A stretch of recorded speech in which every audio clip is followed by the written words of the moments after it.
اگر مسجد میں عید کی نماز کا انتظام کیا گیا تو وہاں ہم جب پہنچیں گے تو کیا تحیت المسجد پڑھیں گے یا بیٹھ جائیں گے جس طرح کی جب ہم عیدگاہ میں جاتے ہیں؟ تو اس کا جواب یہ ہے کہ آپ مسجد میں ہیں اور مسجد کی حرمت ہے، مسجد کے آداب ہیں، اور اس کے آداب میں سے 2 رکعت نماز پڑھے ہوئے نہ بیٹھیں، تو آپ 2 رکعت نماز پڑھنے کے بعد ہی بیٹھیں۔ اگر آپ یہ کہہ رہے ہیں کہ نہیں آج اس کا حکم عید کا ہے، عیدگاہ کا ہے، تو یہ غلط ہے۔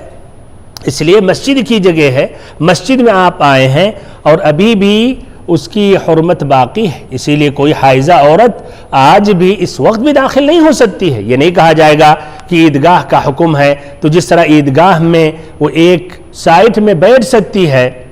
نماز نہیں پڑھے گی لیکن بیٹھ سکتی ہے، تو یہاں بھی آج بیٹھ سکتی ہے، ضرور ایسا کوئی نہیں کہے گا۔ تو المہم خلاصہ کلام یہ ہے کہ 2 رکعت تحیت المسجد مسجد میں جب بھی داخل ہو آپ پڑھ لیں، چاہے وہ عید کی نماز پڑھنے کے لیے کیوں نہ گئے ہوں۔